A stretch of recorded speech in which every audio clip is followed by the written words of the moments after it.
सांप्रतिक समाज में कृषि भित्तिक ज्ञान कौशल रासायनिक सार प्रयोग को आपणे बेले प्राकृतिक उपाय जैविक सार प्रयोग में कृषि कार्य को ग्रहण कले मानव समाज पुष्टिकर बा पोषक फसल निश्चित भाव पाइपर।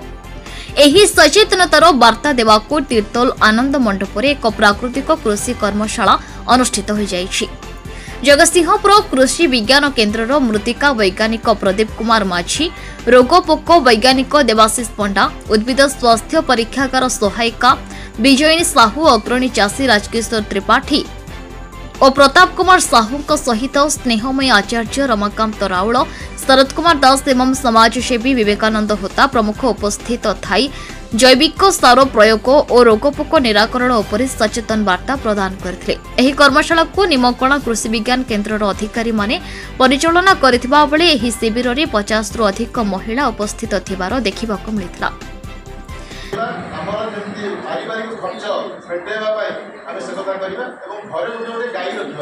जो कि ये जोड़ा सब होची तयारी केवल गोमूत्र गोमय दही क्षीर आरि भीतर सब तयारी होची तीन पत्र जिनस तेणु आम संग्रह कर रोग पोक दाऊ रक्षा करने आम या यूज करवा और सार बेसी यूज नेचुराल फार्मिंग सविशेष तथ्य प्रदान कर सारे फार्मिंग नेचुराल फार्मिंग प्राकृतिक चाष बाबद फार्मिंग बाबद कौन कथा कहवाटा ठीक हेनी कारण से अभिज्ञ लोक वेल ट्रेन लोक ट्रेनिंग नहीं आसी केवल आपण ट्रेनिंग देवाई गोटे कथा अति संक्षेप कहवाक चाहूँ जो प्राकृतिक उपाय बर्तमान सरकार जगन्नाथ को बड़ ठाकुर बोली कहते ना बड़ ठाकुर कहले पुरी समस्त बलभद्र के कही बलभद्र जन्म आगक आसवाक जाऊँगी जो समय आपण मैंने निज गाई गोरु को सहित नाना प्रकार भल खाद्य प्रदान करते आज जो प्रोग्राम अच्छी नेचुरल फार्मिंग माने प्राकृतिक कृषि रे आजिकल बेसी जोर दिया हो प्राकृतिक कृषि को कहीं बहुत आगुरी आम से कृषि कर रासायनिक जो चली कृषि रासायनिक औषध रासायनिक सार यही सब जिनस को केमी आम धीरे धीरे बंद कर पुराणा स्थिति को पलैवा से अनुसार आम बेसी गुरुत्व दिया मुझे कहबी आम जो मैडम आचार्य मैडम कहबी टे इंट्रोडक्शन कवर करें सब विषय कथा तापर आम ये ग्रुप सब टोटाल जानी ग्रुप आसते आम आलोचना करवा कौन काम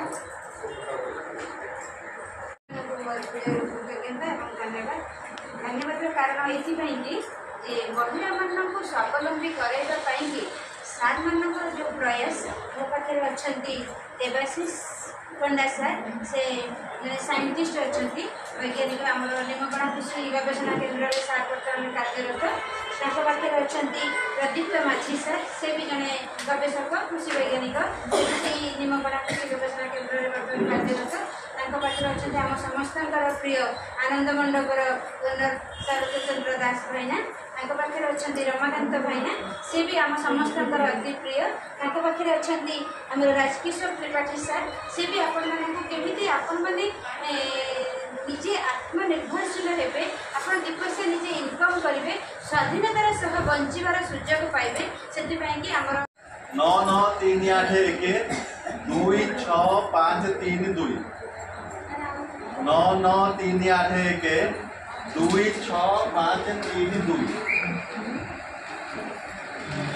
9938 मो ना है देवाशीष पंडा रोगपोक विशेषज्ञ कृषि विज्ञान केन्द्र निमकणा।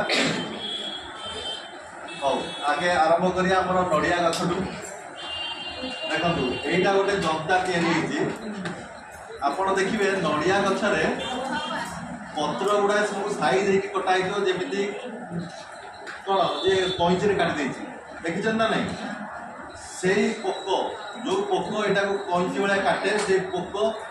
है गंडा पोक है गंडा पोक सी कौन करे जो बाहुंगा बाहर कंधारू से टाइम रे ही सी काटी दिए पत्र को तो पत्र बड़ा हम उद्देश्य हूँ मुझे प्रथम परिचय दे दूँ मो ना हूँ प्रदीप्त माझी कृषि विज्ञान केन्द्र जगतसिंहपुर जिले में मूर्तिका वैज्ञानिक अच्छी आमर कृषि विज्ञान केन्द्र जस्ट आम जगतसिंहपुर जिला निमकणा फार्म अच्छी निमकणा तेणुक आज मूल उद्देश्य हूँ बर्तमान आम सब सब रासायनिक सब आम जो केमिकाल सब रासायनिक युक्त आम सब हो जाइए सब आम जो चाषबास कर दिन को माटी निज दिन दिन उर्वरता कमी जाऊँगी कारण माटी बहुत बर्तमान रासायनिक सार प्रयोग करा रासायनिक औषध भी प्रयोग करा तेणुक बर्तमान जैविक माने प्राकृतिक कृषि कले आमर माटी जैविक अंश बढ़ माटी जो जीआ संख्या था जो जीवाणु था संख्या बढ़ जहाँ जो मैंने माटीर चाषी जो मैंने माटीर चाषी से संख्या बढ़िले आमर माटी उर्वरता रहा सहित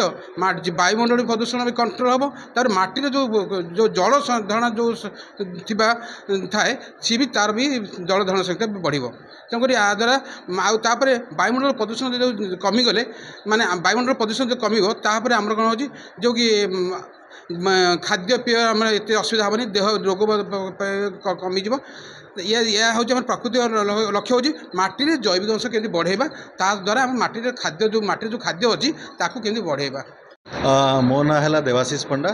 मु अच्छी रोगपोक विशेषज्ञ कृषि विज्ञान केन्द्र निमकणा। देख आज जो कर्मशाला है प्राकृतिक कृषि उपरे जोटा तारी भितर आम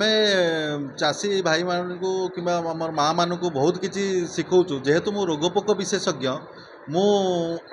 आमर केमिति रोगपोक को प्राकृतिक उपाय किंबा जैविक उपाय आम केमिति कंट्रोल करिपरिबा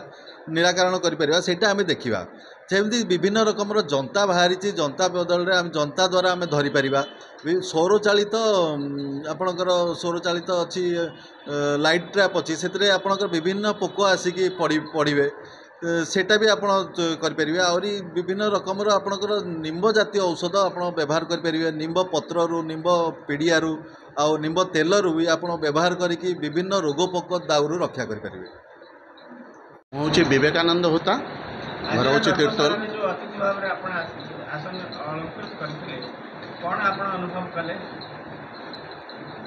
सौभाग्यवशतः श्रोता ही आसती वक्ता हिसाब से मत पदोन्नति दिगला से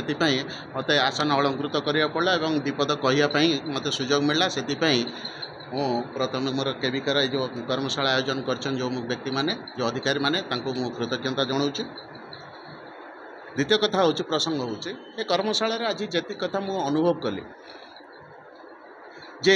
रसायनयुक्त हो पड़ा ये धरापृष्ठ को रसायन मुक्त करने जो भली प्रयास अभिनव प्रयास कर्मशाला माध्यम केविका तरफ करा निश्चित भाव में यह प्रशंसनीय। तादरे आउ गोटे कथा कहबी ये जो मैंने विशेष भाव में माँ मानू अग्राधिकार दे माँ मानू ये जो माँ मानू स्पेशली माँ मानू ये निमंत्रण करा जाइतला एवं तांको उत्साहित करा जाइतला एवं तांको प्रोत्साहन देवाई जहाँ जहाँ केविका तरफ करागला से गोटे कथा मु जोड़िया चाहूँ केविका अधिकारी मानू गोटे प्रस्ताव रखा चाहूँचे जे कृषि विज्ञान केन्द्र एठी लिटरेचर माध्यम वक्तव्य माध्यम माँ मानू उत्साहित करने जी वर्कशॉप माध्यम आम करुचु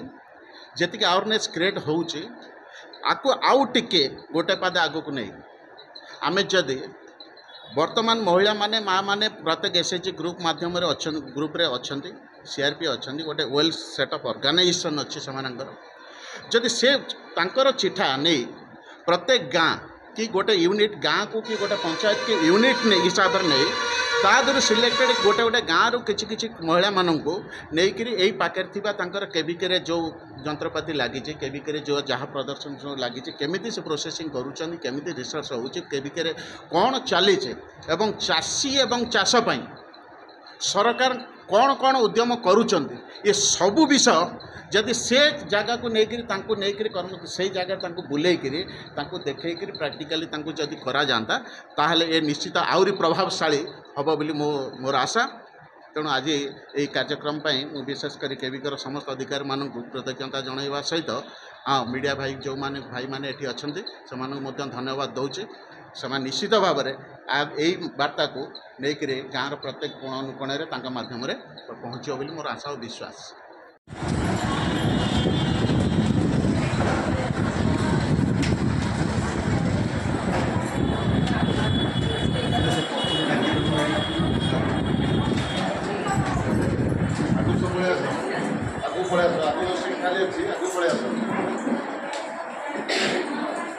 ତିର୍ତ୍ତୋଲରୁ ରଞ୍ଜନ କୁମାର ମଲ୍ଲିକଙ୍କ ସହିତ ଶରତ କୁମାର ଦାସଙ୍କ ରିପୋର୍ଟ ନ୍ୟୁଜ୍ ଉପାନ୍ତ ଖବର।